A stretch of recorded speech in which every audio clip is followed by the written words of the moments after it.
Okay, we'll be here as long as you want.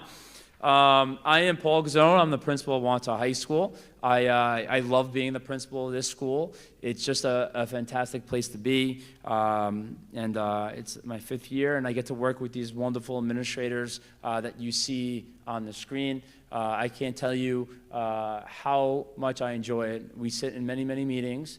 We argue a lot, and for a good reason, right? We all have a position on what we believe is best for kids. And that is what I cherish the most, is that all our decisions is rooted on what's best for kids. Sometimes we might disagree on what that means, but never ever, I could assure you, do we make decisions because it's easier, right? That is not something that happens under the administration at Wantagh High School and probably Wantagh Schools. I could say Wantagh Schools. And that's why I love being part of this team. If you guys have any questions later on, you could absolutely reach out to any of the directors if you have specific questions that aren't answered tonight within their own departments. I'm just going to highlight, there's some numbers on here, but I only like to highlight a few. So one of the ones I like to highlight is on bottom on the left. 89.3 of our students in the class of 2024 were enrolled in at least one college level or one AP level course. And why I like to highlight that is because, think about it, almost 90% of our kids took at least one college or one AP level course. That's amazing. And we should all be so proud of that, because that means we've built a curriculum where almost every single child could challenge themselves to a college or an AP level course and experience success. And as a building leader, I couldn't be more proud of that. You know, if that number was 70, 60, that means we're doing something wrong. I really believe that we're positioning ourselves for every kid to really explore their passions, their interests, and to do so at a high level. The second set of numbers I want to really look at is in the box.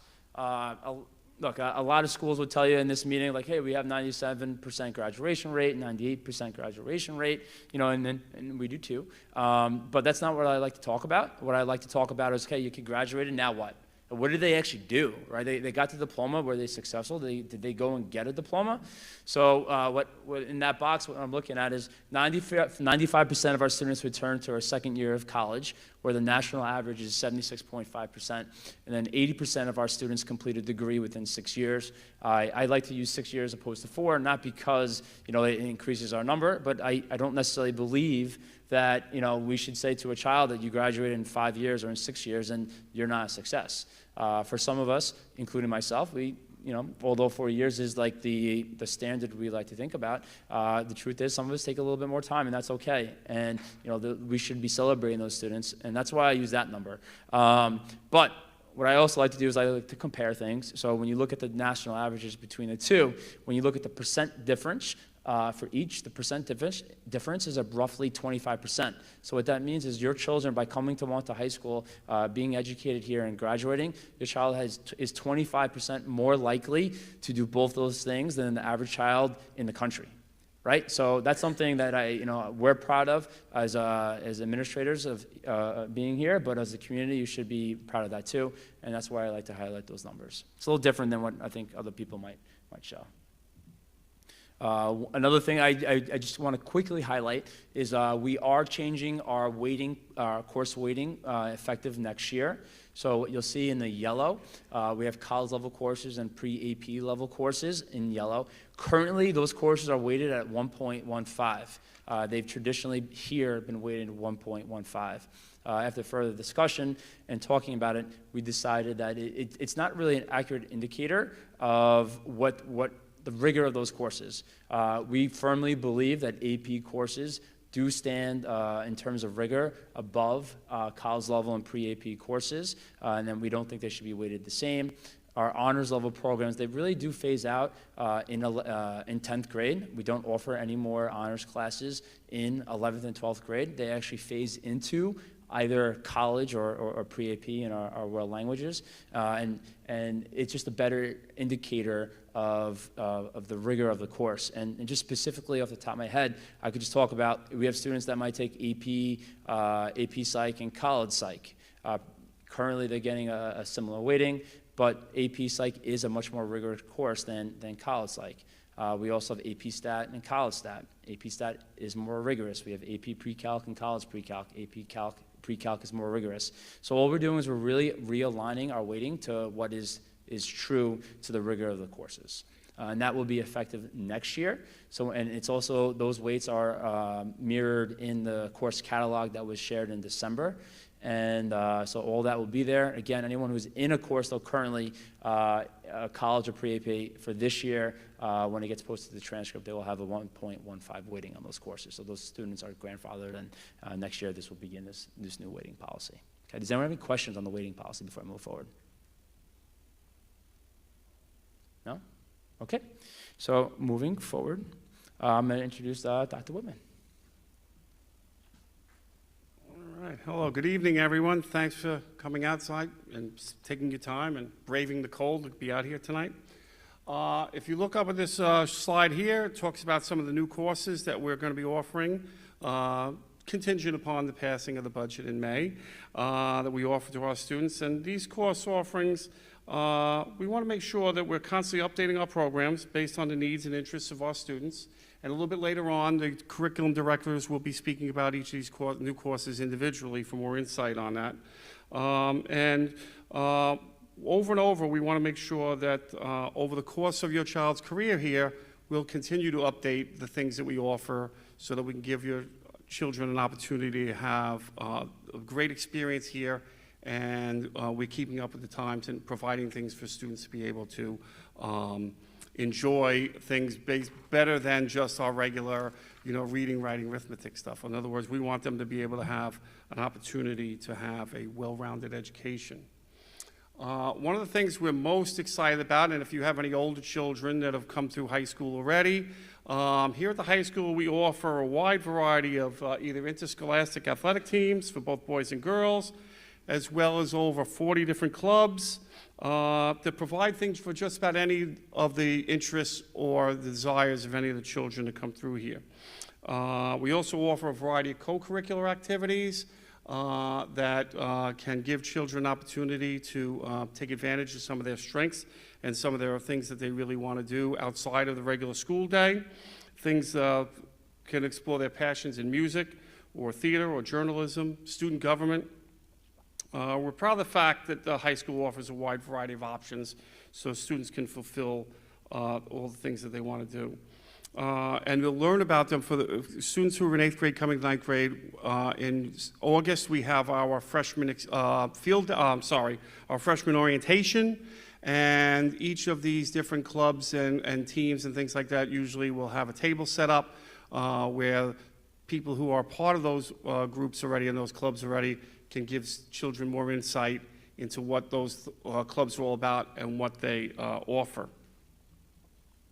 The other thing that we're really proud of too here, as Dr. Gazzone talked about, rigor is a big thing here for us at Wantagh. We want to challenge our students all the time.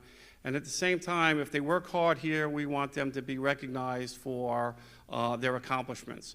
So in many of the disciplines here, we offer a variety of different honor societies, whether it be in the arts, whether it be in business, whether it be in English, science, which we encourage our students to apply for, because then they get recognized and they're then people who are presented in front of everybody at a beautiful awards ceremony all the time where they're recognized for their accomplishments over their career. So as they go through their tenure here at Wantagh High School, they should be able to speak with their guidance counselor, learn about what the criteria are, and what the procedures are in order to become a member of one of these honor societies. And we always look forward to those days when we can bestow some accolades upon the children here. So make sure they consider all those things. Now I'm going to turn the microphone over to my friend Ms. Rossley, who is the Director of Humanities, who will give you some insight into what she does here and what her programs are.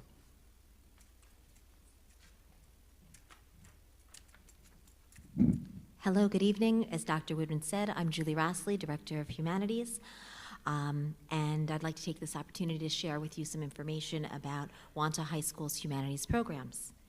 In English, the teachers of English and reading departments here at Wantagh High School seek to enhance the students' reading, writing, listening, and speaking skills to further their appreciation and understanding of literature and communication. We encourage students to think critically and creatively by exploring a variety of authors, genres, and mediums, and by challenging each learner to read, analyze, and discuss the words of others. To meet the New York State graduation requirements, all students are required to enroll in a 4-year sequence in English and to pass the English Regents exam, which is offered in 11th grade. As freshmen, students may take either English 9R, which is our Regents level, or English 9 Honors. Each of these courses will build off of the reading and writing workshop skills that were taught in 8th grade. Additionally, students may enroll in semester-long English electives as well as support classes to strengthen their reading fluency, comprehension, and writing skills. As you can see from this flowchart, students are not tracked in English, so they may choose to move from Regents level to Honors level or vice versa. This flexibility holds true in social studies and world languages as well. Please be aware that the rigor of each level changes in the sense that it increases or decreases substantially based on the level your child is enrolled in. If you have any questions about the levels, please speak with your child's teacher, guidance counselor, or me. The goal of Wantagh High School's Social Studies Department is to prepare students for college, careers, and civic life with courses that are rigorous and aligned to the New York State learning requirements. Social Studies is intended to promote civic competence through the integrated study of social sciences and humanities. The primary purpose of Social Studies is to help young people develop the ability to make informed and reasoned decisions for the public good as citizens of a culturally diverse democratic society in an independent world. To meet the New York State graduation requirements, all students are required to enroll in a 4-year sequence in Social Studies. This sequence is Global Studies 1 or Pre-AP World History, which is our accelerated history class for 9th graders. In 10th grade, they can take Global History 2 or AP World History Modern or AP European History. In 11th grade, students may take U.S. History Regents level or AP U.S. History. And in 12th grade, students may take government and economics, and we have some college-level economics classes as well as government classes, or students may take AP government. There are social studies regents exams in 10th and 11th grade. These exams correlate with the material that are the material that is taught in each of these grades. Wantagh High School takes pride in its philosophy and practice of challenging students intellectually in an academically stimulating environment. With that in mind, the Social Studies Department offers a 4-year sequence of AP offerings for students who wish to challenge themselves throughout their high school careers. When students enter the high school, they'll continue their coursework with the target language selected in 6th grade. Throughout the 4 years of high school in world language, students have the opportunity to enroll in Regents, Honors, college, or AP level courses, depending on the student's grade level and if the student meets the entry criteria for each of these courses. In each of the world language classes, students engage in learning new vocabulary, conjugating verbs, discovering cultural similarities and differences, and understanding diversity. As 9th and 10th graders, students will prepare for their Checkpoint B exam, which is offered in June. Any students who might be enrolled in our E&L program will receive core content area support as well as English language development instruction to enrich their communication and comprehension. All students who continue with their world languages or those who are E&L students have the opportunity in their senior year to participate or to try to attain the Seal of Biliteracy, which is a distinction that students would receive upon graduation for those who are successful to complete the project as well as to complete the presentation that's required for it. Should you have any questions about any of the courses or opportunities I've highlighted this evening, please consult the curriculum guide or contact me directly. At this time, I'd like to introduce my colleague, Dr. Christopher Kozak, who's the Director of STEM.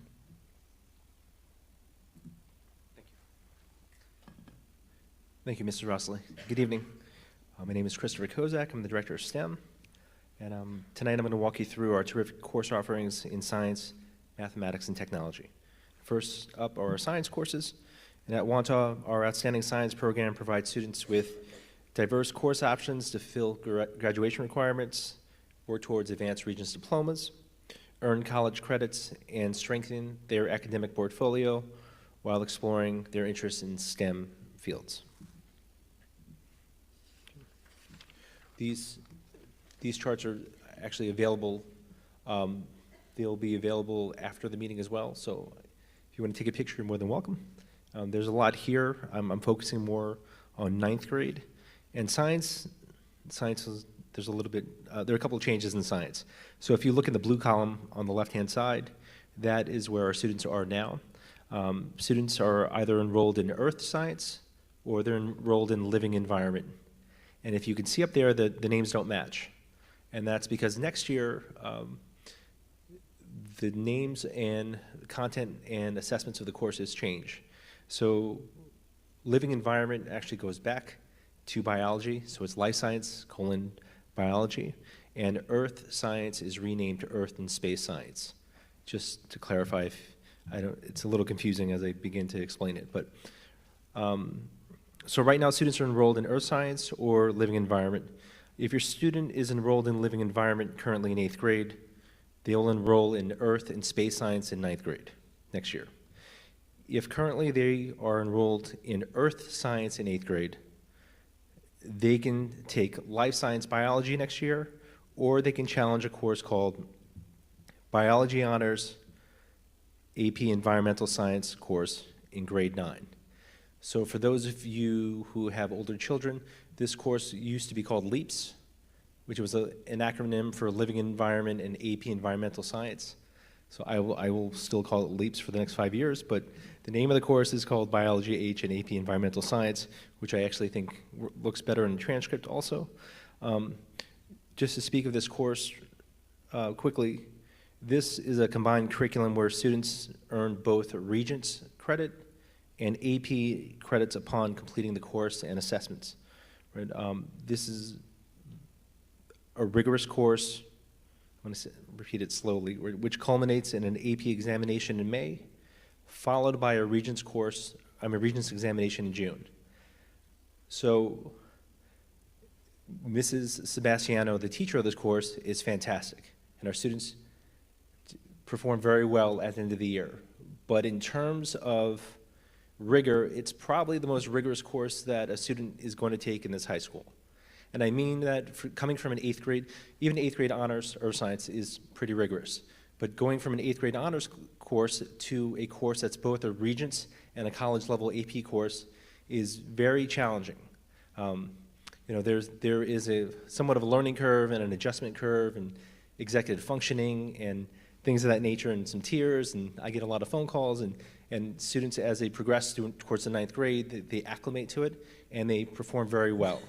But I always like to just give, just advice of an understanding as your child goes to meet with their counselors now in 8th grade, just have an understanding of the amount of work and the challenging nature of the course.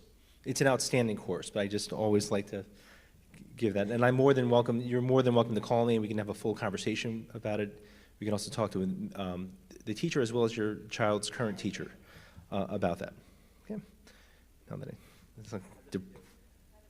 that the numbers are outstanding. Our performance numbers for that course are outstanding. I mean, they're terrific. They're the best, some of the best numbers. They outperform the entire state. So they perform very well. It's just coming to a course like this, really, it's not my night. I'm kind of monopolizing everybody's time, but this is just one of the courses that I always like to have a conversation with my 8th graders and incoming 9th graders to say, look, this is a really great course, but this is a big challenge, and you will rise to the challenge. But I'd like to inform everyone as much as I can with depressing news. So, okay. So to go back to it, so whether students start off wherever they start off in 8th grade, they take the subsequent course in 9th grade, and if you look in the middle yellow column, the great thing is they kind of come back to the same point. So once students finish 9th grade, they move on to 10th grade where they have 2 levels of chemistry, a Regents level chemistry or chemistry H. For those students who are not ready for chemistry at that point, we also have matter and energy, which is a support course and a foundation course, which prepares students to take chemistry in 11th grade, right? Which is a great course. All right, I'm done. I'm going to leave before I get beat up. Now, on other great news, we are, which I cannot believe, we're going to be entering our 3rd year of the Wantagh Science Research Academy. We have students currently in 10th grade within this program. It's a select four-year program, four-year commitment.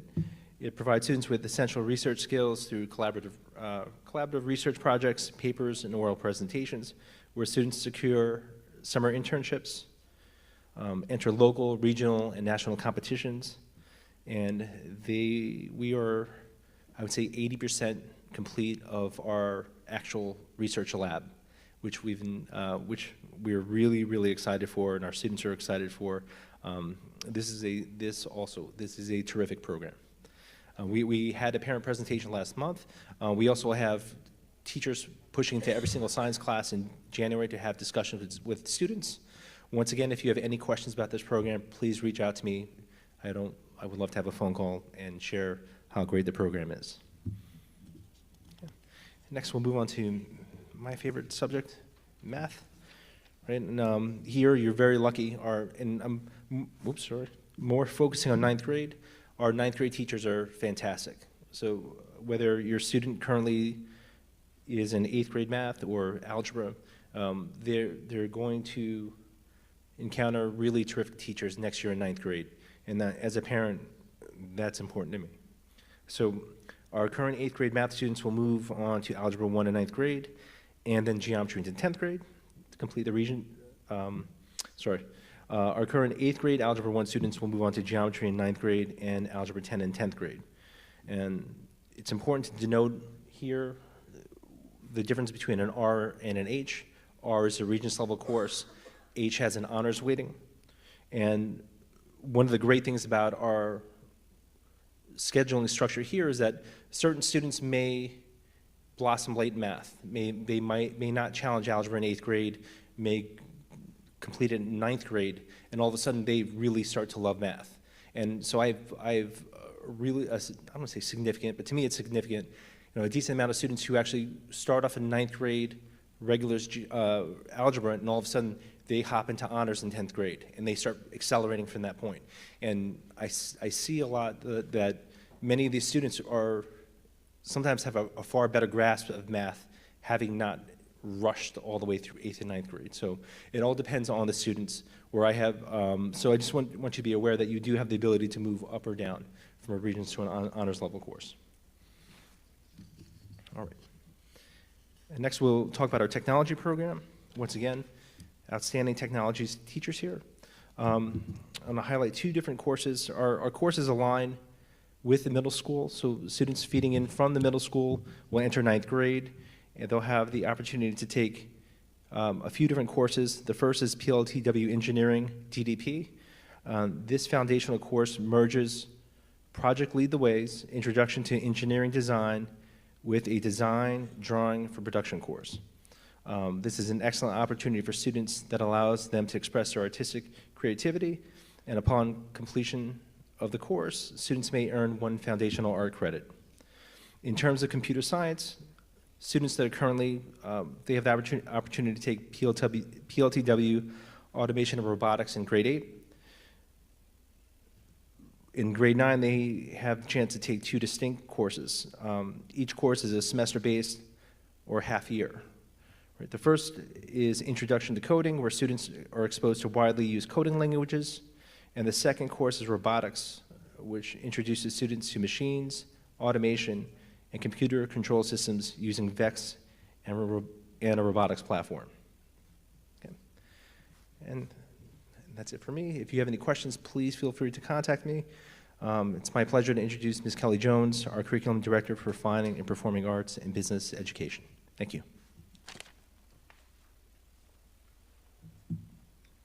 Okay, now for the best part of the day. So, all of your students that are coming from the middle school up to the high school will take an art class or a music class. Everyone is required for high school to have an arts requirement for graduation.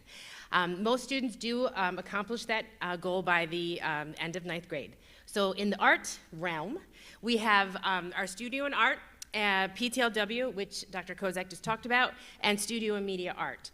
Those are our 9th grade entry-level courses. We also offer 2 incredible electives for ninth graders only, which is screen printing and sculpture and ceramics. Those are half-year courses, and what we found is that we needed a filler class. Maybe a student had an interest in one of those areas, and they could pick up a half-year course. So we're happy to offer those 2 classes as a half-year filler in art for our incoming ninth graders. So for art classes, if your student is heavily involved in art, you would take one of the ones up there in pink, and then you would also have the opportunity, if you have room in your schedule, to pick up screen printing and sculpture and ceramics. Students can take music and art. It is not beyond the realm of possibility that there is room in their schedule, just so you know that, and your students are aware that they do have that ability. But they can always pick up a course later on. They can go back in 10th grade and pick up an art class if they have more room in their schedule. A lot of the classes that are in the different areas in fine art, photography, and digital media art do have prerequisites. So if your student someday does want to get to photography, they need to kind of plan out that they need to have that foundations course in there, and same with graphic design, which is all of our computer-based courses. So I encourage you to check the curriculum guide to make sure that you're planning those things out. If that ninth grade schedule quickly fills, that we go back and we circle back and make sure that we have all of our prerequisites in place to be able to go down and take as many art classes, because I know you're going to take as many as possible, and get those art credits in there. And we just have such an incredible faculty, and our art spaces are amazing. Each of the areas does end in an AP. We're very excited that we have offerings in AP of graphics, AP drawing, AP 3D, which is our sculpture and ceramics, and our AP art history. So lots of opportunities for those students to get there and get that AP credit and AP weighting on their transcripts. And our last course that is down here at the bottom is important too. It is our Studio and Comprehensive Art. It is a course that students are able to really drive their own curriculum. They're able to really focus in if they want to be a drawer, or they want to dabble in different kinds of paints. They're able to really express themselves through their art with their chosen medium, of course with the guidance of the art teachers. So that's a course that we'd love to offer after those students have taken the studio art, and they're not sure which of the columns they want to go down. They could take the comprehensive course, do some experimenting, feel out some different areas of art, and then, oh, you know what, I'd love photography. That's where I'm going to go. So that course is really an open course, like I said, and it's really student-driven. It's one of the really amazing classes to go in, and you walk in and you've got kids building things in the corners for sculpture, and you've got kids that are drawing in their notebooks, and then you have other kids with paints out. It's a really incredible class that we're able to offer. So those are our art electives, but the main ones for ninth graders are going to be those ones up on top. Okay. Music. Again, we have an incredible music department. We do all kinds of things. We go all kinds of places. I'm also known as the director of travel. So we really have an incredible program that the students are just completely immersed, and we do as much as we can to get them exposed to different areas of music, and we just have so much fun. But anyway, so ninth graders typically will go from their 8th grade ensemble into their respective areas. So either concert band, chorale, or symphonic orchestra.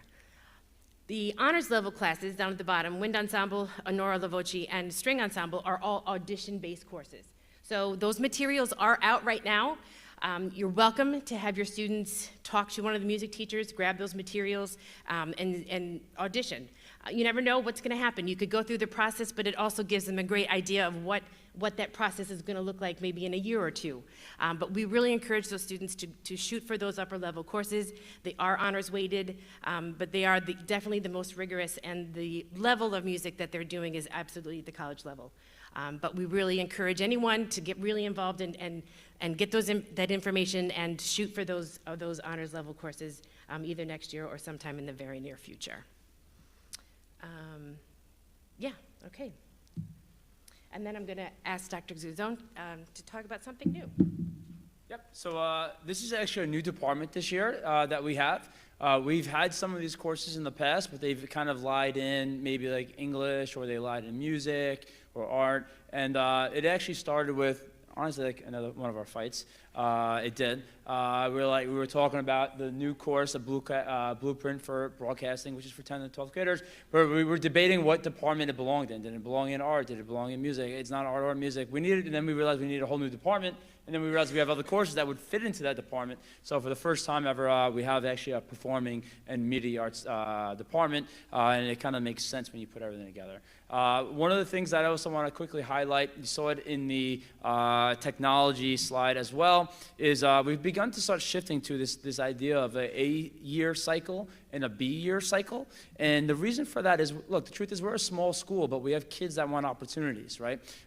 We don't necessarily have the vast population, such as like a Farmingdale or a Massapequa or Freeport, where we can kind of fill all these courses every single year.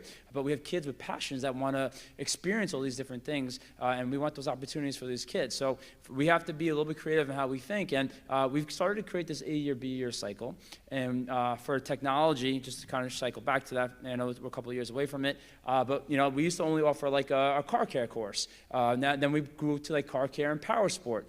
And those kids still want more. So next year, we're offering them construction interior design and construction exterior design. So that's all we're going to offer next year. But the year after, we're going to go back to car care and power sports equipment, right? So now we're going to be offering our students 2 years of content in the technical trades, and we're able to do that for those kids.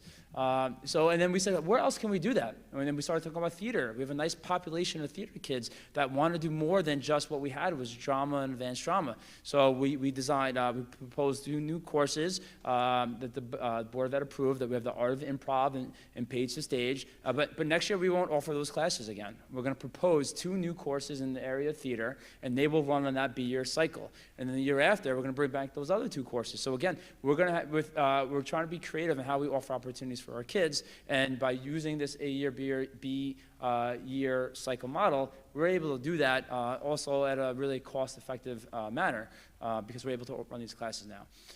Choreography and dance and is a great class, but next year for the first time we're offering college choreography and dance. Both those classes run on a every other day model. We moved down to the media arts.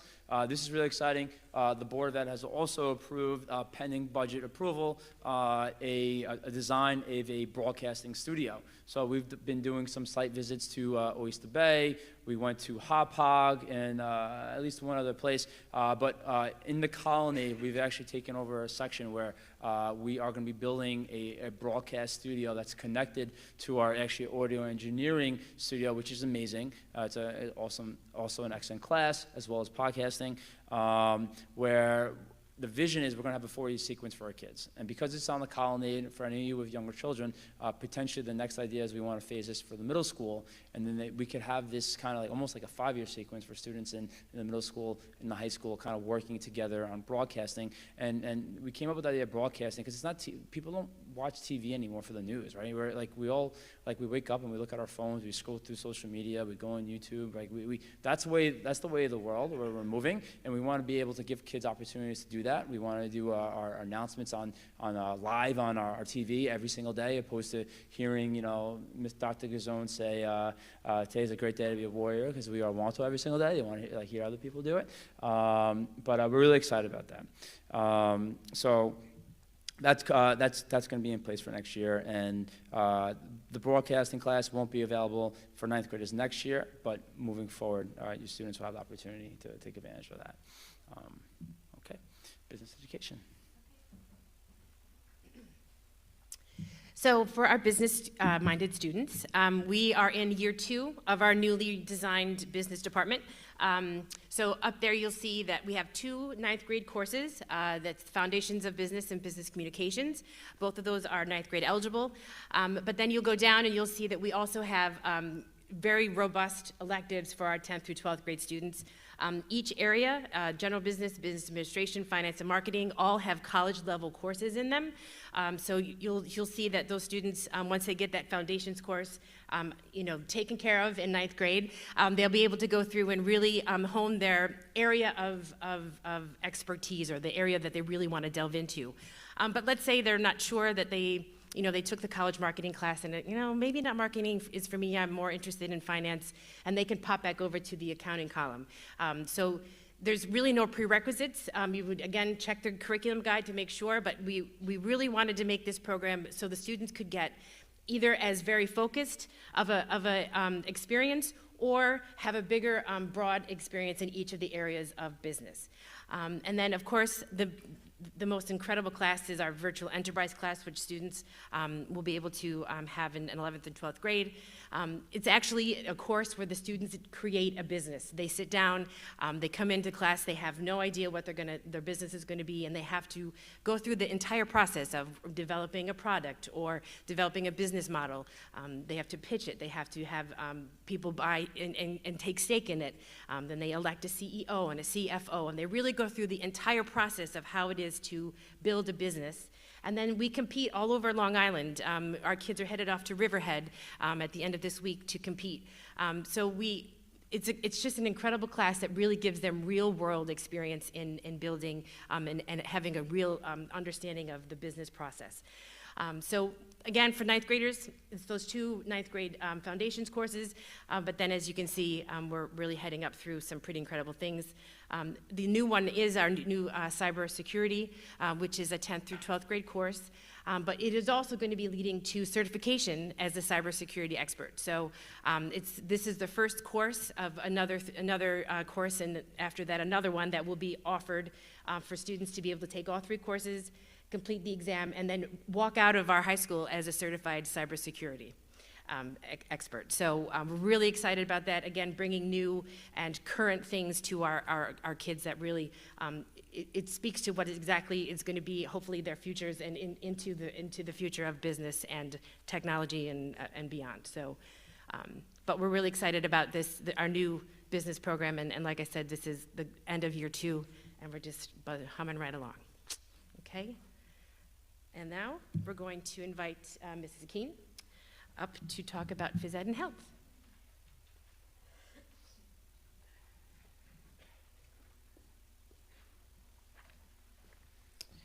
Good evening, everyone. My name is Jennifer Keene, and I'm the Director of Physical Education, Health, Athletics, and Driver's Education.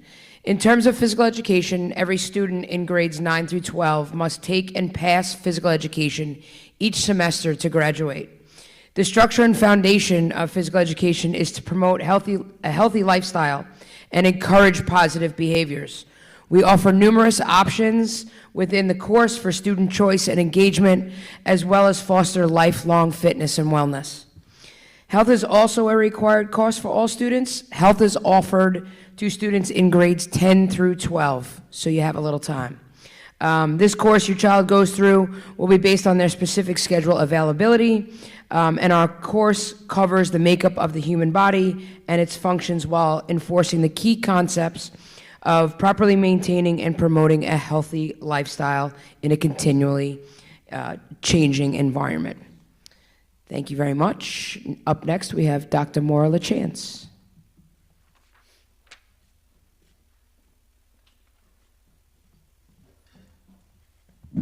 Thank you. Good evening, everyone. My name is Dr. Maura LaChance. I'm the supervisor for special education. If your child is coming to the high school with an IEP or 504, the procedures and programs will be similar to what you've experienced in middle school. There's not many big changes. All decisions regarding your child's IEP or their 504 will be determined at the CSE meeting or the 504 annual review meeting that occurs in the spring. And by spring, I'm really referring to February 1st to May 1st. We start early just to have adequate time to prepare for the programs and services for your child. We have a wide variety of programs and services, as you might have been familiar with in middle school. We have a lot of related services. We have resource room, integrated co-teaching. For those of you with children without IEPs, your child might have had the benefit of being in an integrated co-teaching class. It's a class with students with and without IEPs, and there's both a gen ed and a special ed teacher co-teaching simultaneously. And then we also have our small special classes. There also are hybrid options. Your child might have a real strength in one area but need more support in others, so there are students that might be in a small special class for one period a day, but ICT for other core classes. There is some logistics that come into play, just the feasibility with the schedule and logistics that sometimes impact that, but we do try to accommodate when there is a need and it can work. Just generally speaking, you know, your teachers will make some course recommendations for your students. You might see those in the coming weeks. Mr. Pappas will talk about them. Just know none of those decisions are final until your child's meeting that occurs in the spring. You know, every decision will occur at that CSE meeting. And just one other thing to note is your child might have had accommodations, either testing accommodations or program accommodations or modifications on their 504 IEP. Just know those don't just carry over. We want to really evaluate whether there's still a need for every accommodation, because our goal is to make your child as independent as possible and make sure we enhance their chance of success, both here and at Wantagh and when they do eventually graduate. If you ever have any questions, please feel free to reach out to me, special education teachers, or the psychologists. At the high school, it's Dr. Caitlin Wong or Ms. Lemire. As the two psychologists, they'll be happy to answer any questions you have. And now up is Mr. Frank Muzio.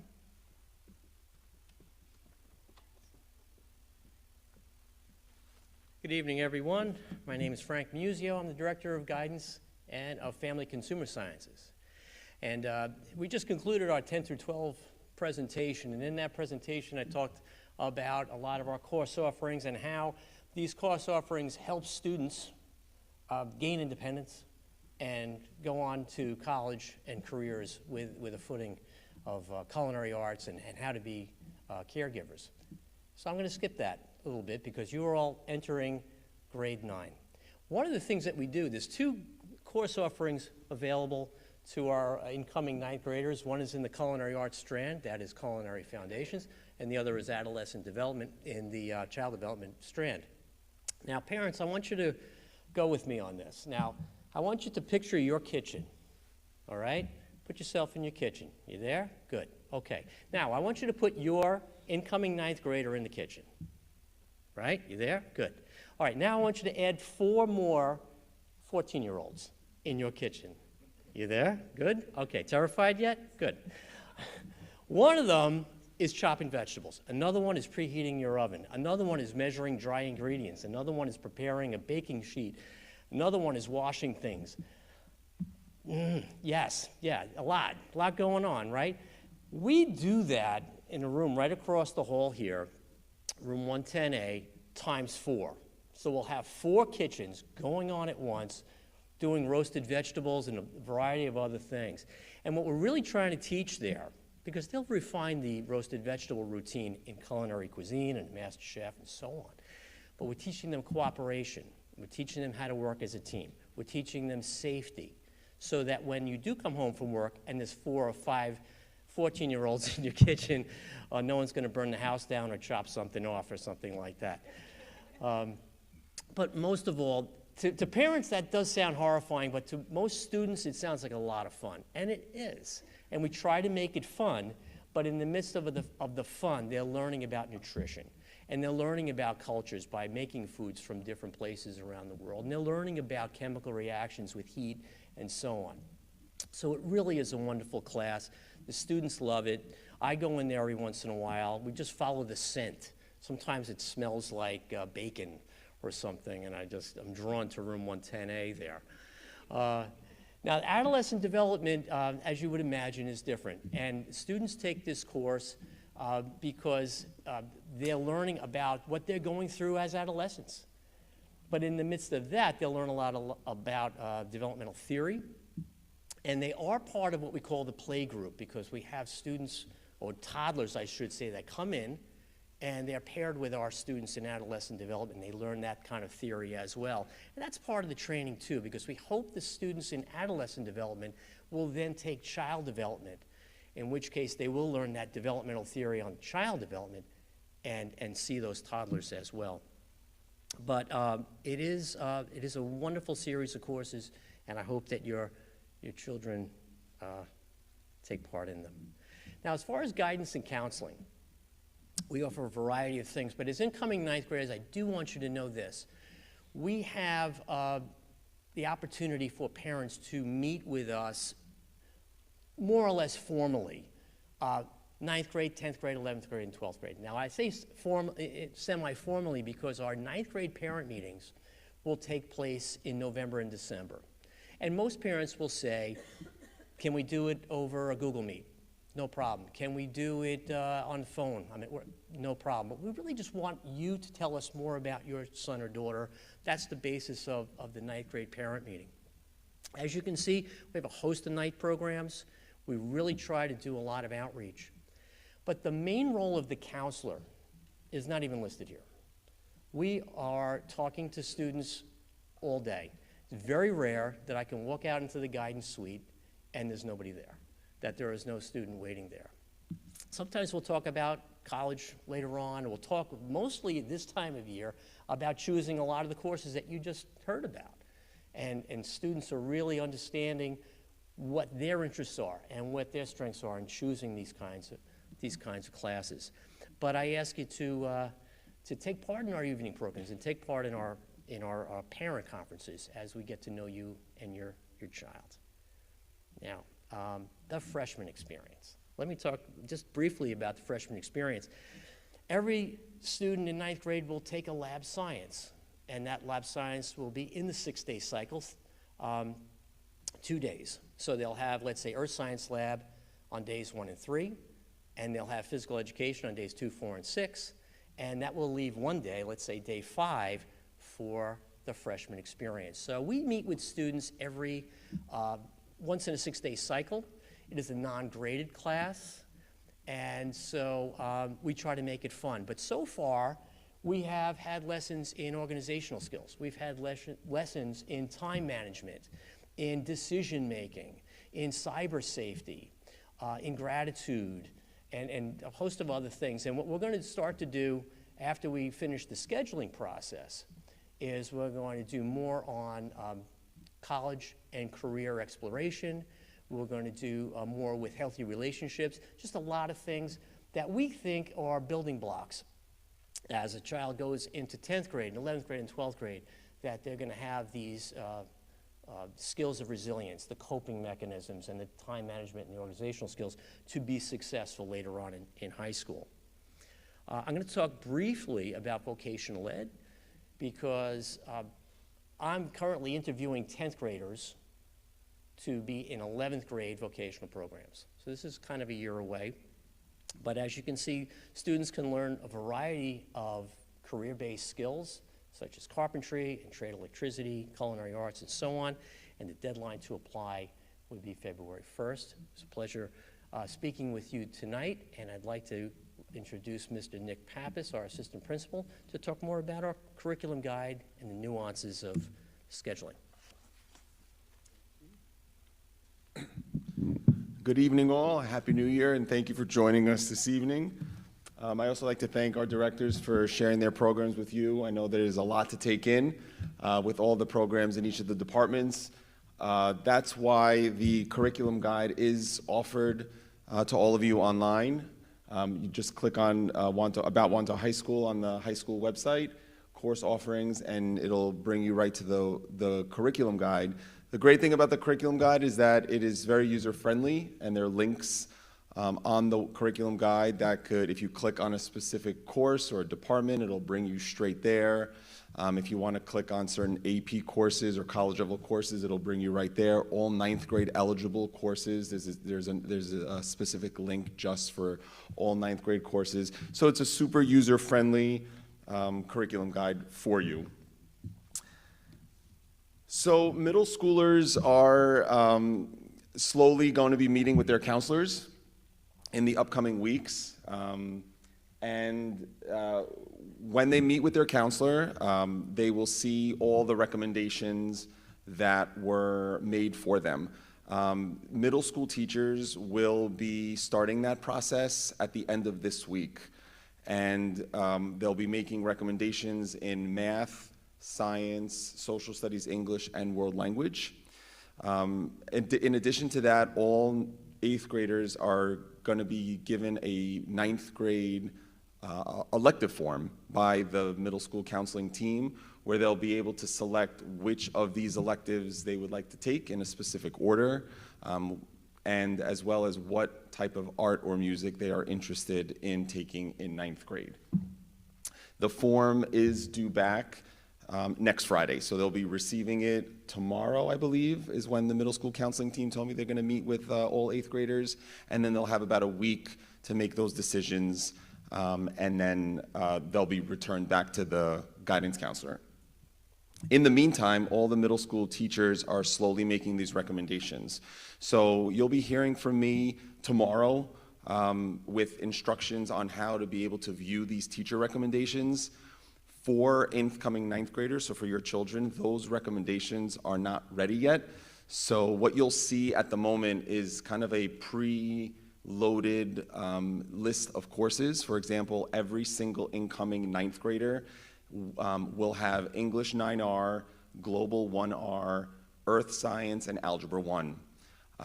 Those are not permanent because there are some current 8th graders that are in Earth Science and Algebra, so those will be fixed as the teachers start making those recommendations.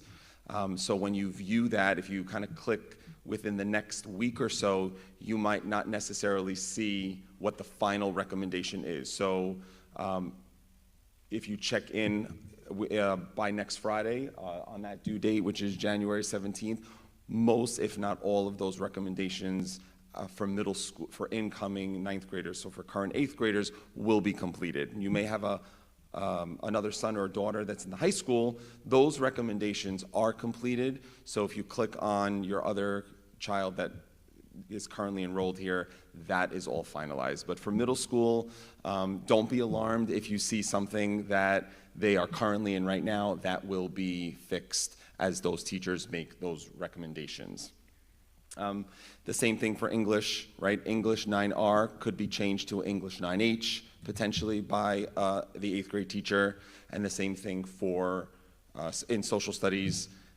Everybody has a Global 1R recommendation that could potentially be changed to pre-AP history.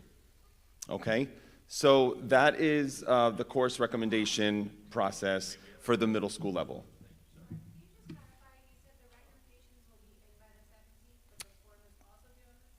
Correct. So the form only lists, so the question was the recommendations are going to be completed by the 17th, but this form is also due by the 17th. The form only lists the electives. So what electives your child is interested in. Are they, what art or music are they interested in taking on top of the core English, social studies, math, and science? So the teachers are making these recommendations slowly, and the guidance team will be able to see all of those recommendations as they meet with your child in the upcoming weeks. So they meet as a group at first, they're given this form, they pick what elective they want, and then as the recommendations are finalized, they're gonna meet with your child, and then they're gonna slowly pick. And you'll be able to see all of those recommendations change in real time. So let's just say you check in about a week, but then you'll see a certain list of courses that your child is recommended for. 3 or 4 days after that, if you happen to check again, they may change because every child will meet with his or her middle school counselor at a different time. So you'll know when that happens because I'm sure they'll tell you, or not. You never know. But you will. All of this will be finalized by the end of January, beginning of February. So, if you're anything like me, you might check once or twice a week, just to kind of see where they are in the process. Respectfully, is this the best course of action during midterm? How is this all happening in Are you as far as our children's engagement next week, and they have midterms? So I just want to make sure that they're not. So all they're picking is. Course of action as far as. Sure. So the question was, because midterms are coming up, is this the proper time to do it? All they're picking really at this point on that selection form is the electives that they're interested in. The teachers are the ones making the recommendations, and then they're meeting with their counselor after midterms. Yeah. So the counselors get all of this information first, right? They get all the recommendations piled in from the teachers, and then they meet with the kids individually to make changes, and you're involved in that process as well. Okay, so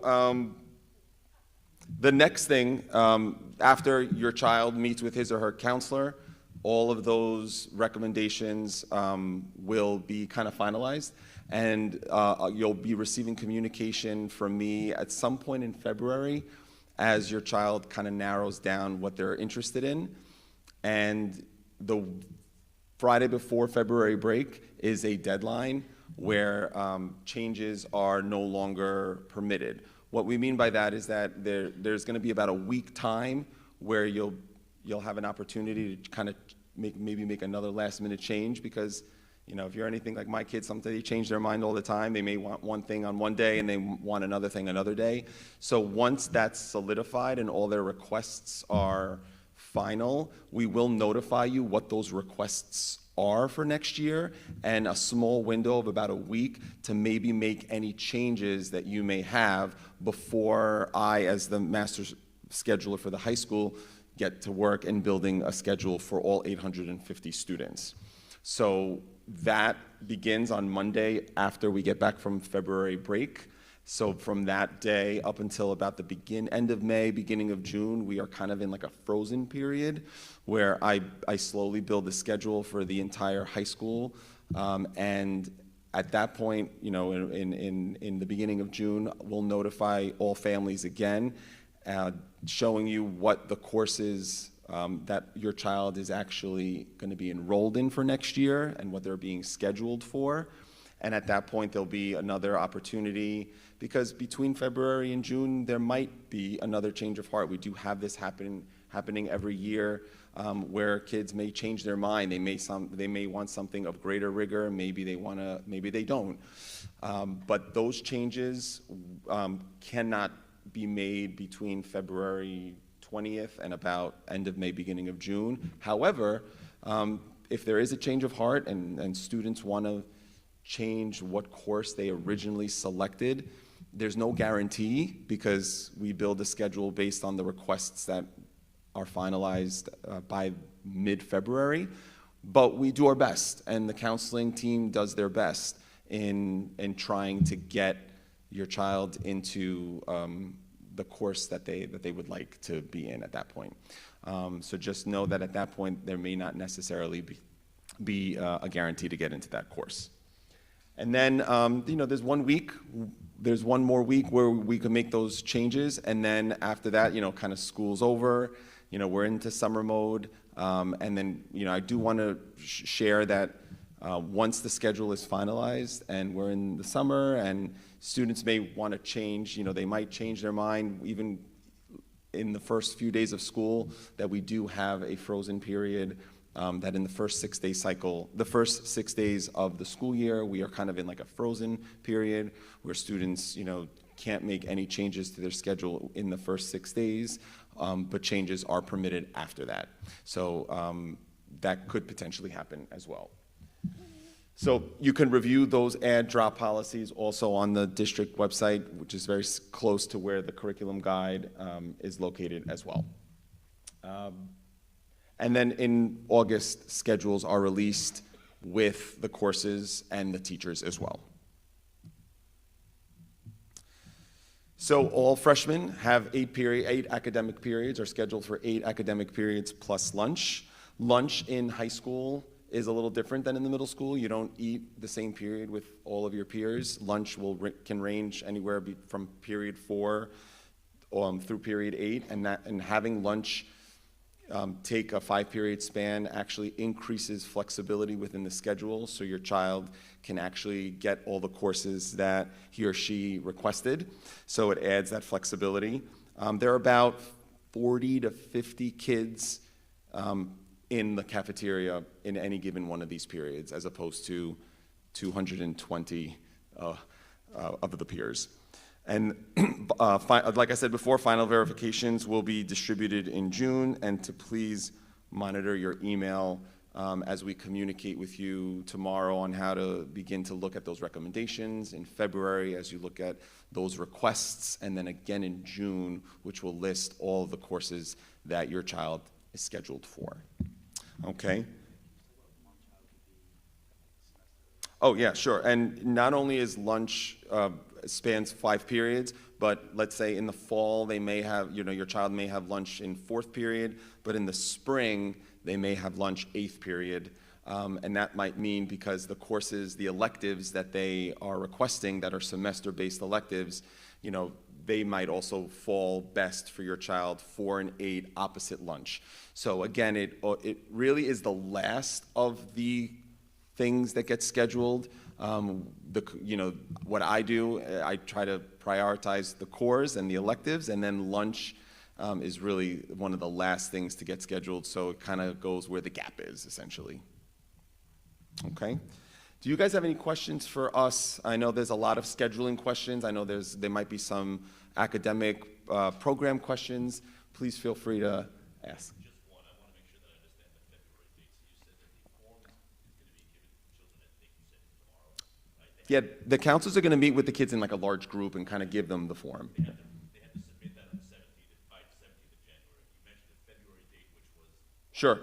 So a lot of things are kind of entering at a different time, right? So by next Friday, the form should be returned to the counselor, which will just list what electives they're interested in. By that date, the counselors will also see all the recommendations that the teachers will make in the computer as well. So that'll kind of all be in the computer.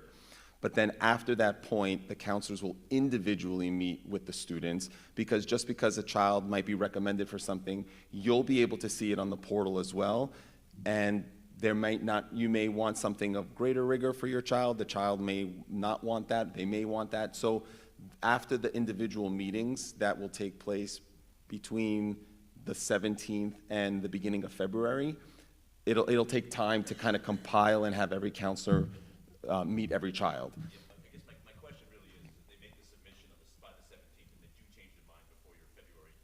That's okay. How do they make the change? So they'll go to their counselor and they say, hey, I really thought that I wanted English 9H, but I want to go to English 9R instead. Or I wanted culinary foundations, but now I want to go into foundations of business instead. As long as all of those are made before February break, we're good. So there is going to be a 1-week window, and we'll communicate. We're very transparent with all of our families. You will see the courses that your child requested, and about a week's time to kind of, hey, this is your chance to, is this what you really want? And then that's when we enter the frozen period. Sure. So the portal online, through that February date, essentially, you will have access to that portal online. So as things are changing, as teachers are making recommendations, or your kid is meeting with their counselor and they make changes to electives, or if maybe you email the counselor and say, hey, I spoke to Johnny and Johnny wants this, you'll be able to see all that. Once we generate a letter, that portal goes away. Right, that portal goes away. It no longer is displayed, and what you have is in your secure documents in Parent Square is that letter that outlines all the requests that we're going to be building a schedule for. Now, as Mr. Papich shared, you may, between that frozen period, request and say, hey, I thought Johnny wanted chorus and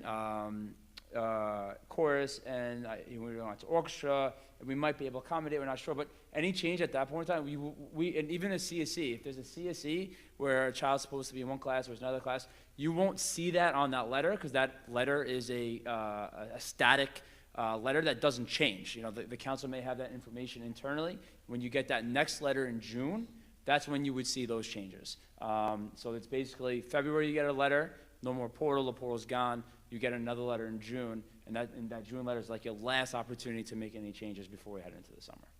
Okay. Before I open it up for more questions, I just always like to give a shout out to our parent organizations. Obviously the 612, SEPTA, Booster Club, and Performing Arts Booster. They do so many wonderful things for our students, and we're really thankful for their help and their support. If you have children that are involved in these areas, I really encourage you to take up membership to help support our students and those organizations. So at this time, questions. And we got all the time in the world. That's why we make this presentation the last one. Yes?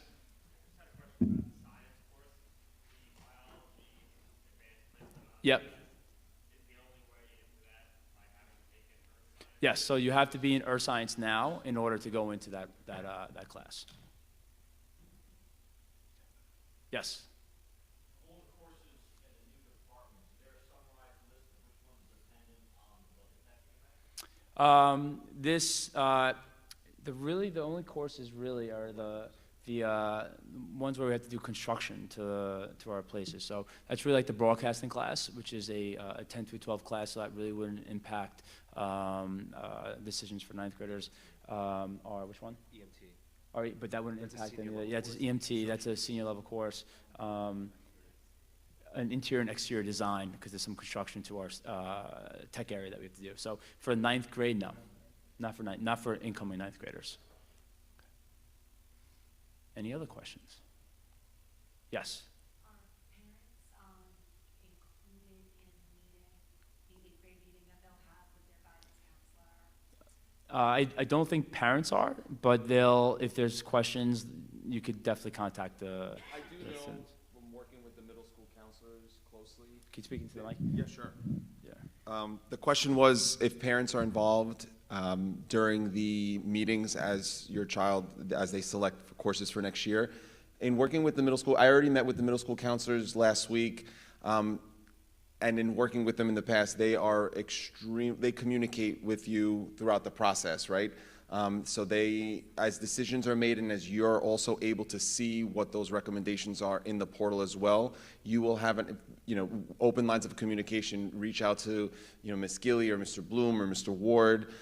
They have the information at their disposal. They see what you see. So if there's anything that is concerning, they're there for all of us, right? So in the individual meeting, that parents are not necessarily present, but they call, they communicate. Yeah, they are extremely communicative. I thought my son's in 10th, and I remember like zooming into the meeting, and so that's why. Not for scheduling meeting, rather than a different meeting, not for scheduling though. Yeah, it was like, do like an exit interview, where you go in, and when last, yeah, and I was at the time, no, it wasn't the exit meeting, we were picking courses for function, I thought, I don't know.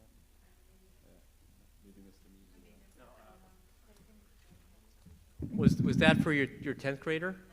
Yeah, we do 10th grade parent conferences in May. This was when he was in middle school, though, before. Oh, in middle school? Yeah, this was when he was in middle school. Yeah. Mr. Rizio, could have been during COVID. That could have been as well. They were fifth graders. Yeah. So, I don't know. But I we're, know, I just remember zooming in and talking and choosing classes with him at one point. I just don't remember what it was. yeah, we are certainly open to your questions, emails, phone calls, and so on. But the conference is really with the student and the counselor.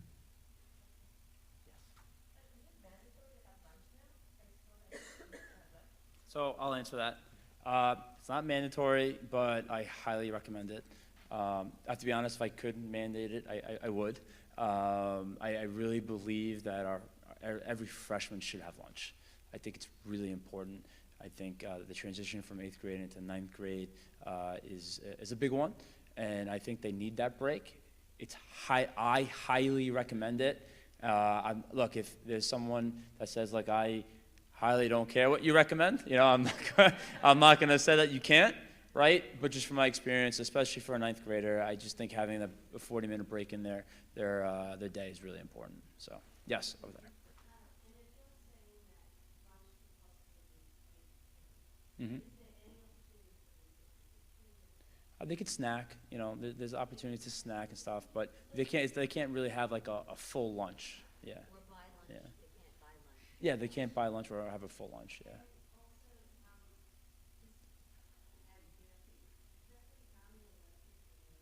Yeah, so every child has basically one elective spot, if you include lunch as a spot, okay? One elective spot, but that means that because they get their English, they get their social studies, they get their science with their PE, which is 2 periods. They get their math, they get a world language, they get art or music, lunch, and an elective, right? So that elective could be a full year elective, it could be 2 half-year electives that are semester-based, they could be 2 half-year electives that potentially are every other day, with the caveat that elective spot potentially could be filled with maybe like a support lab. So we have students sometimes that may have like a ELA lab to support their writing, right? So that would be an every other day that fits into their elective.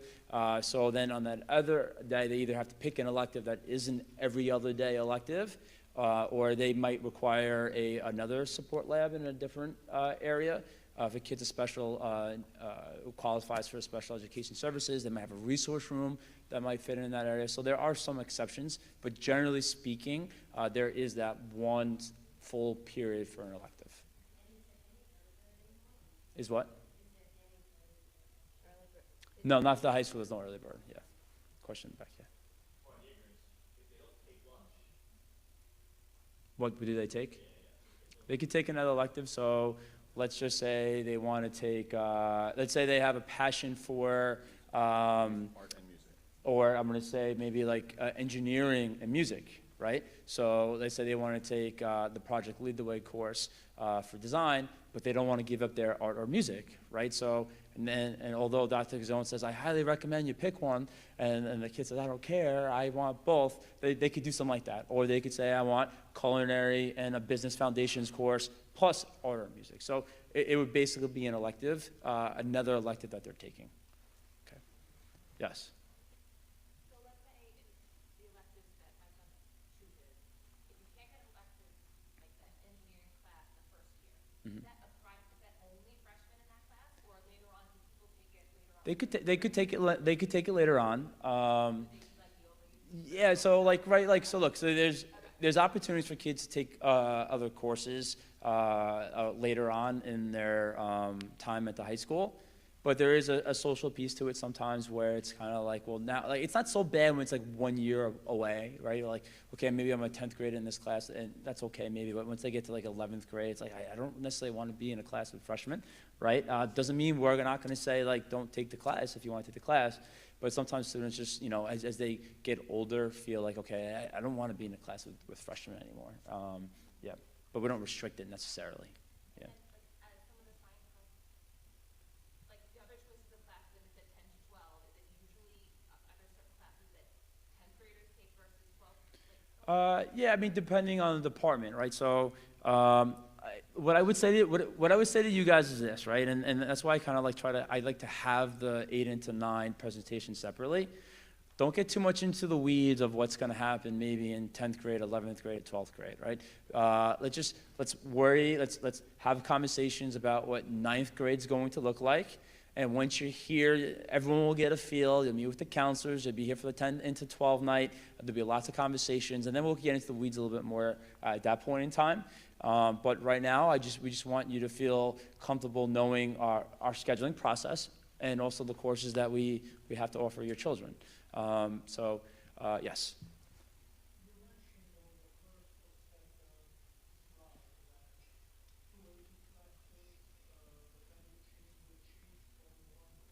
Correct. Yep. So they're waiting, and so one thing about waiting I find very interesting is people generally think that weights are actually used by colleges, right? Colleges don't necessarily actually use weighted averages to evaluate kids' transcripts, and the question and why is because every school operates independently, right? So our weighting scheme is different than Belmore Merrick's, than is Seaford's. Gray Neck doesn't even have weights, right? So basically weights, what all weights really do, it's used to compare students within a building, right? So maybe a college, let's say, has a lot of applicants from Wantagh High School.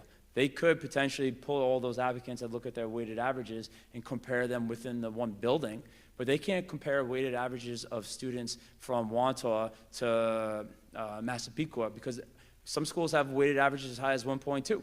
Right, so and basically what they do now, to be honest, working in the counseling world, is colleges have their own weights.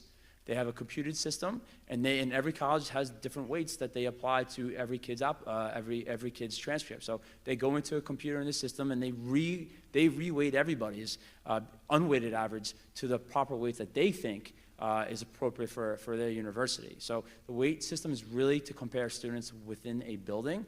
It's not necessarily used to look at a kid's weighted score and say, hey, this kid's got a 105, because a kid actually with maybe like a 100 unweighted average is going to, when they recalculate, might have a higher score value for that college's weighted system. So it's really just an internal system in comparing kids' scheduling and grades and how they do within the building, because you can't compare different schools together. It's apples and oranges. Yes. It's really just comparing students within Wantagh schools. Yeah. Yes, in the back. Yeah, we don't rank. Yeah. Yeah, so the only two positions that would be, I guess, hypothetically ranked would be our valedictorian and salutatorian, 1 and 2. We rank the top 2. Yeah, we rank the top 2. Everyone else comes in 3rd. Everyone else comes in 3rd. Yes, it's a tie. It's a big tie for 3rd. Yes. Any other questions? Okay. Well, we thank you guys for coming. We'll hang out here for a little bit if anyone wants to come up and ask us a question. For those at home, we appreciate you tuning in, and I wish everyone a safe ride home.